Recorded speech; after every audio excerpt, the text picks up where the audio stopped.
to Adjusted Reality, a podcast series brought to you by the Foundation for Chiropractic Progress, where we learn from athletes, celebrities, influencers, and healthcare professionals about how to optimize health in a fun, relatable way.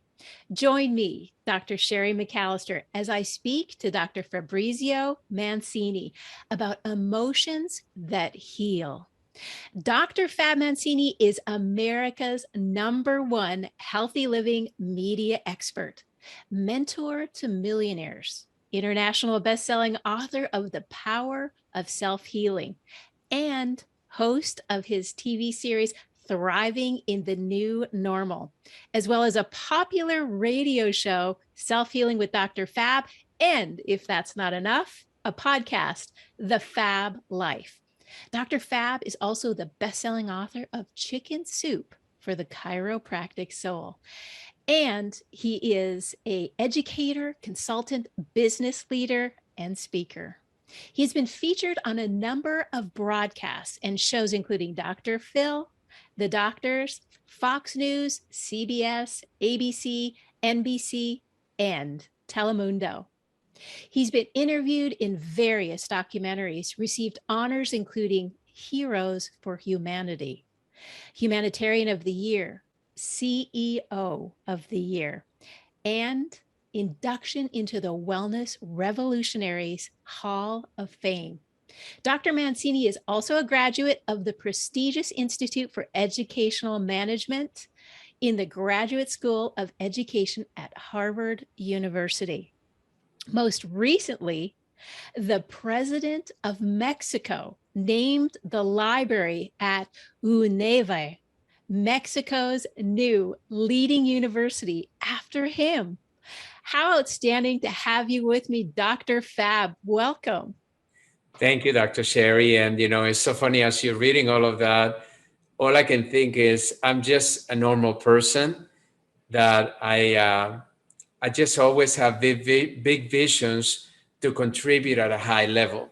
And I really believe all of us have that capability. But thank you so much for having me. I've been looking forward to this. I have too. It is a blessing to have you. I know how incredibly packed your schedule is.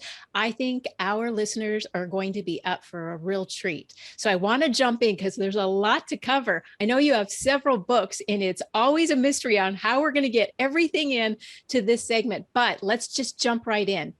We know the pandemic has caused a lot of chaos in our world, from anxiety, fear, depression.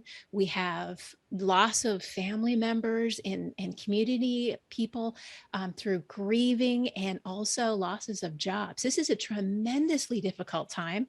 However, there is a lot of light out there. And you've done an amazing job with talking to people that are having these feelings of being overwhelmed. Can you help us with what ways do you think we can actually begin healing emotionally? Well, that is a great question, because one thing that we noticed during the pandemic and what we are predicting over the next 10 years is that the mental health of each one of us is struggling. And it will struggle probably more as we open up and begin to reassume our lives as we knew it in our new normal. Mm-hmm. So one of the things that I've done over the years is ask questions about how people are actually healing their emotions. And in fact, in my 4th book, which is The Power of Self-Healing, which became an international bestseller, I actually began to learn that there are some emotions that we need to pay attention to that are more healing than others. But you mentioned it, the light. I call it the good news. Yeah. The good news is the fact that we have more control out of our emotions than we tend to give credit to. And one of the lessons that I learned many years ago is that our circumstances never define who we are. What defines who we are is our response to those circumstances. So we can talk a little bit about, what are those responses that we need to maybe consider so we don't become victimized, So we go into a chronic depression state. So we don't all of a sudden live in this state of anxiousness that we just feel very restless because of the uncertainty that we're living in. So that's the first thing that I would say is become aware of what emotions are actually that you're having. Embrace them because that's the natural state. Don't try to fight them, just embrace them. And now let's figure out how do we respond to them in a way that will be constructive rather than destructive. And I think that that will be something that all of us can do that will help us be able to be more in a better emotional state than what we currently find ourselves in. Oh, you said some really key pieces right there. And that is first and foremost, recognize where you are. A lot of us can get lost. We get lost in our thought. We don't recognize how we're feeling, and we never stop and take the time to address how we're feeling. And some of these feelings are really complicated. It can go with anger and fear all at the same time, and then slip really quickly into sadness because we are complex individuals. And Dr. Fab, you've made some really key points, starting with awareness. And you brought up the internationally recognized book that you just made on self-healing. There's a lot of research that goes into really recognizing emotional self-healing. And this research is available in your book, but specifically, if you could take some time to talk about some of the type of healing that research is showcasing for us. Well, one of the things that I did to prepare the research for that book, even though it was a 25-year project, is the fact that I started not only interviewing individuals that were able to self-heal emotionally, it's also to be able to recognize what is the science say. So for instance, we know that having a positive attitude, right? We call it optimism, is an opportunity where we can actually increase our immunity. Just have it being positive. It lifts up our immunity where now we're able to have greater resistance towards the things that are trying to make us sick.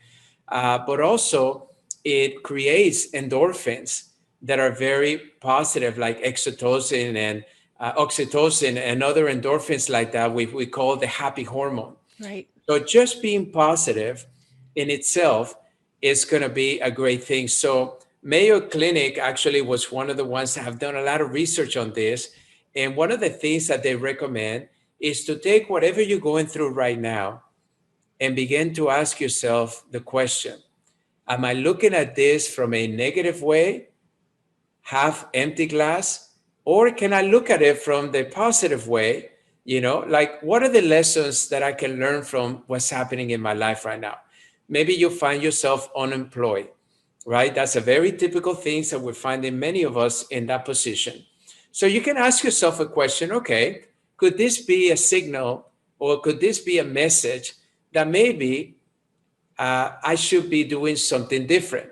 Maybe starting that company I've been dreaming about starting over the last 20 years, but I've been comfortable in my job, maybe the fact that you recognize that you haven't been happy, like I think based on one of the research, it showed that over 70% of Americans are disengaged and not happy with their work. Wow. So if you find yourself that you're one of those 70%, maybe there's something else like another position, another industry that will make you happier.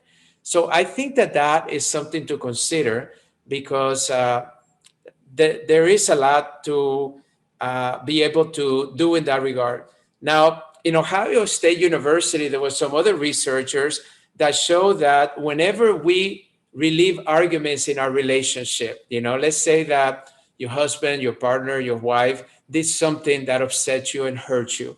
But if you keep bringing that up again and again, you have 40% that you heal slower than if you just forgive, that if you just move on, that if you just realize that was in the past, I'm not going to keep rehashing the past in my relationship because that's actually what creates there.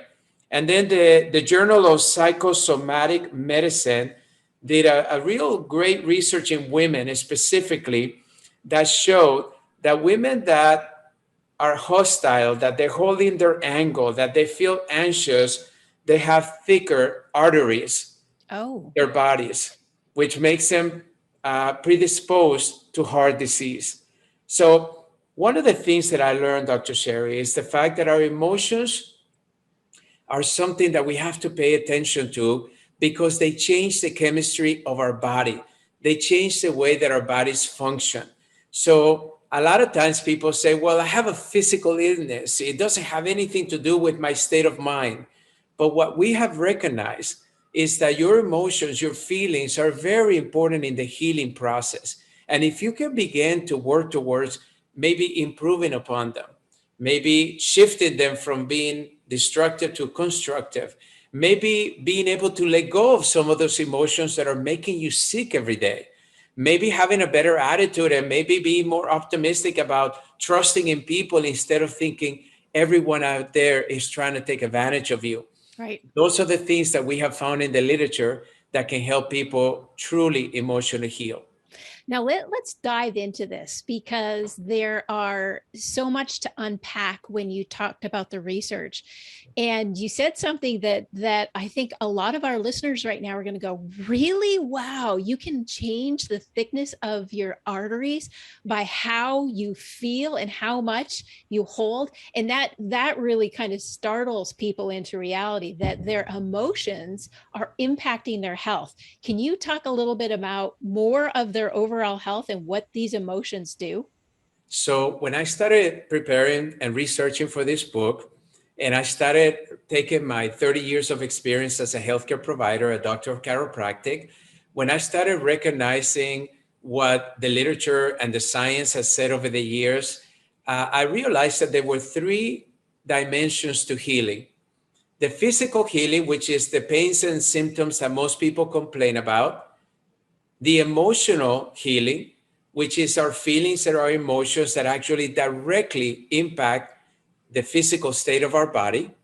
And then also there was a spiritual healing that a lot of science was showing already that when people are more spiritual balanced, they tend to heal faster. So as we look at that, let's take the emotional component. We have to recognize that our physical symptoms are not just physical in the sense of their origin, meaning where is this illness coming from? Is it a true physical illness? Right. Or could it be that an emotional state could be causing you to be sick? A perfect example is this. All of a sudden, you have an interview tomorrow, and it's a very important interview because it can either make or break your career. Or you have an audition as an actor or as an actress, and then you get so nervous that it makes your stomach turn, and all of a sudden you find yourself maybe getting sick, or maybe not able to sleep, or maybe you run into cold sweats throughout your whole body. Now that has nothing to do with your state of physical being. It was all being created because of this emotional state of, I want to make sure that I nail it. I mean, I want to make sure that I do a good audition. I want to make sure that I do well in my interview. I give you another example. When I was in practice full time, I realized I had this patient that was the mother of one of my patients. And she came to me, and Dr. Sherry, this completely illustrates this message. She says to me, I've been having these skin rashes and hives throughout my whole body for 2 years. I went to all kinds of specialists and no one can seem to find a way to help me. So then in my questionnaire, I usually ask questions that have to do with physical history, emotional history, or spiritual history, because I understand these three dimensions. So when it got to the emotional history, I said, what was your state of emotions when all of this started to happen? Mm-hmm. And immediately she went back into a very difficult emotional state with losing her daughter. Oh, And that's when the hives began. But it got worse than that. When I said, well, what do you think could be the cause of this? Something that perhaps you haven't told anybody. And she says, I know what it is. It's my son-in-law. oh, And she went in that direction. And what happened was that her daughter had gotten pregnant at a very early age. She felt forced to marry this man that she never liked. That became her son-in-law. But then all of a sudden, the son-in-law is now raising that daughter. So when the daughter was alive, she was a big part of that. But when her daughter died, she was just afraid that now he was going to take her away from her and she was not going to be able to raise that granddaughter. And because of that, it created all of that.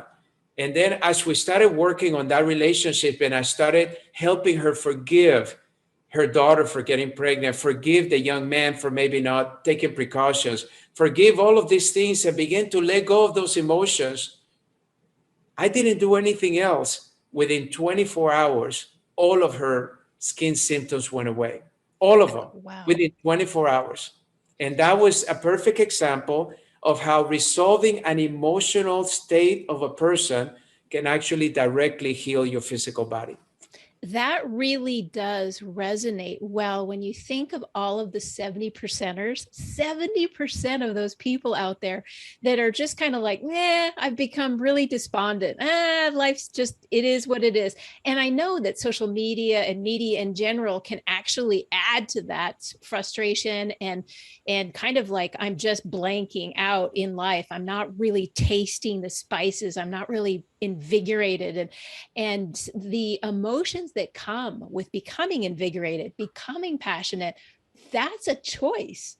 And that's what I think our listeners need to hear is, Dr. Fab, these are choices that we make when we understand and recognize how important emotions are in that self-healing process that happens and creating a more inspired way of living. And looking back, I love what you said there about forgiveness, because if you hold on to those grudges or those emotions that impact you, as soon as you see that person's face, you're just mad and you don't even know why you're so mad, but you're mad and you can feel it internally.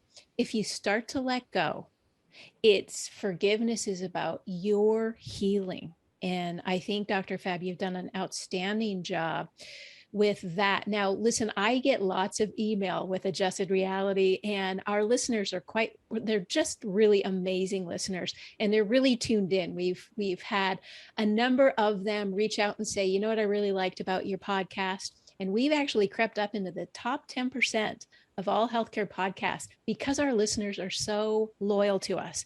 And what I hear over and over again is, Dr. Sherry, give me more tips to lead a healthier, happier, more invigorated life. I don't want to be the 70%. I want to do what Dr. Fab just said. I want to be inspired in my emotional health. I want to be impactful in my physical health. And I have a spiritual path to go down.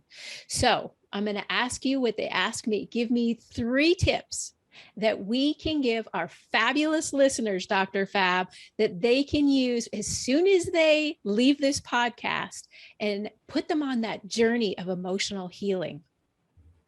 That is a great question. And I can tell you that in my book, I kind of express it even better, but there were 3 self-healing emotions. The first one is forgiveness. So the first tip is going to be very simple. Take a piece of paper and begin to write down the names or experiences that have actually hurt you over the last, that you can remember. You can go back as far as you can. And then what I want you to do is you take one by one and you're going to actually let it go. You're going to forgive that. And one of the ways to forgive them is you can do, like, you can take a tin can or some kind of can that you can take and you write down what happened. You know, my boyfriend, Johnny, lied to me and betrayed me, you know, or something like that, that really hurt me. Okay, you're going to write that. And then you're going to write, I forgive you, Johnny, for betraying me. And then you're going to crumble it up as a piece of paper and you're going to put it in that tin can and you're going to light it on fire and watch it go. Love it. And that's how you create a metaphor towards resolving. Another one is you're going to write it in a balloon, a helium balloon, and then you're going to let it go and watch it just go away and leave you and give it up back to the universe. So that's the first thing. Begin to forgive every instant of person or experience that has actually hurt you. The second one is gratitude. And research has shown that the people that actually have a gratitude journal can heal much faster and it allows the body to be happier anyways. So when you have a gratitude journal, you focus on the things that you're grateful for instead of focusing on the things that you wish you had. Mm-hmm. That makes you a more grateful person. So I want you to get a gratitude journal. And it doesn't have to be anything fancy. It just could be a blank sheet of paper, or it could be a blank notebook, whatever it is. And you're going to write 3 things that you're grateful for that happened in that day before you go to sleep. The last state or the last thing you want to have emotionally before you go to bed is a state of gratefulness. It's one of the most higher emotions to make you healthier. So as you focus on the 3 things that happened that day, now all of a sudden you put yourself in a state of mind of gratitude before you go to bed. So then your subconscious can really feed into that and let you have a wonderful, nice rest instead of the opposite, which is maybe thinking of what negative things happened before you went to bed. And the last one is called unconditional love. The love of yourself is the most powerful healing emotion that you can have. So, what I want you to do, I want you to take a blank piece of paper and I want you to write everything you love about yourself. Everything. I love my nose. I love my hair. I love my height. I love my skin. Instead of thinking about the things that we don't like ourselves. Dr. Sherry, the new science says that the average person has about 70,000 thoughts a day. 90% of those thoughts are the same thoughts you had the day before, and 80% of those thoughts are negative in nature. Oh, We are constantly beating ourselves up. We are the worst at that, So I want you to start doing the opposite. I want you to start reading everything you love about yourself. Look at yourself in the mirror and say, Fab, I love you. I love my eyes. I love my teeth. I love my personality. I love the way that I am with people. I love that I'm kind. But just think of everything you love about yourself, put it on that piece of paper, and begin to celebrate that every day by saying it out loud, looking at yourself in the mirror, telling others about, Mary, what I really love about myself is the fact that I'm a good listener. And I want to listen to what you're going through. I want to help you. But keep reminding yourself, because you know why? Most of us wait until someone outside of ourselves thinks about how great we are to create that emotional state. When other people compliment us, we feel great. But what about complimenting yourself? What about reminding yourself how much you love yourself every single day? And that way, if no one bothers to say one nice thing to you that day, it doesn't matter because you've already said 50 great things to yourself that day. And that, I'm telling you, is one of the greatest healers there is. Love yourself a little bit more, and you'll notice a tremendous amount of healing going on. Oh, Dr. Fab, that is fantastic opportunity for growth for all of us, because there's one thing that I've learned over time, and this was learned at a price, and I want to share it with our audience, is practice does not make perfect. Practice makes permanent.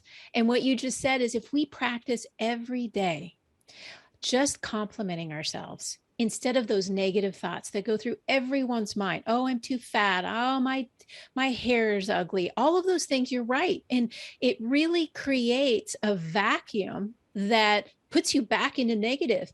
And the one thing, as Dr. Fab, you've pushed us through, is be anxious for nothing, finding peace in a chaotic world, especially as we're moving through a pandemic. We have moving through an epidemic. Dr. Fab, these are extraordinarily wise daily opportunities that we can embrace together.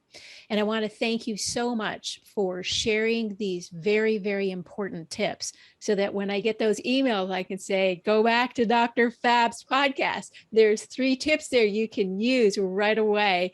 Thank you so much for sharing with us today. It was outstanding to have you, and I hope our listeners engage in those 3 tips right away.